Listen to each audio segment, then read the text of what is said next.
Hello, I make this end-to-end automation workflow for SEO audit agent for a website.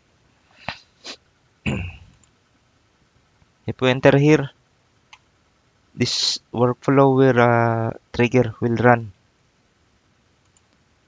and it will send here the PDF report slacks. So let's execute. Waiting for data.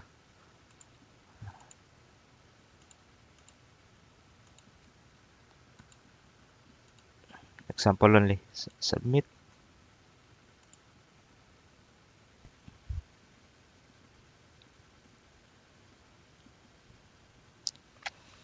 So let's see now.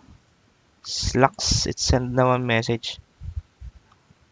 So let's try to view.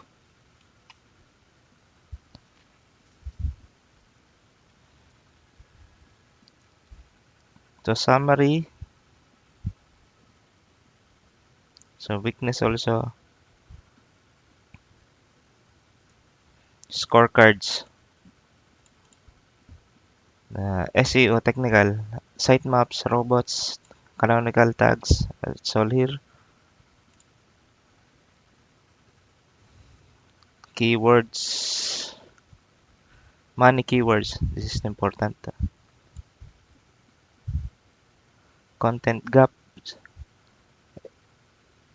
SEO audit. Competitor gap analysis.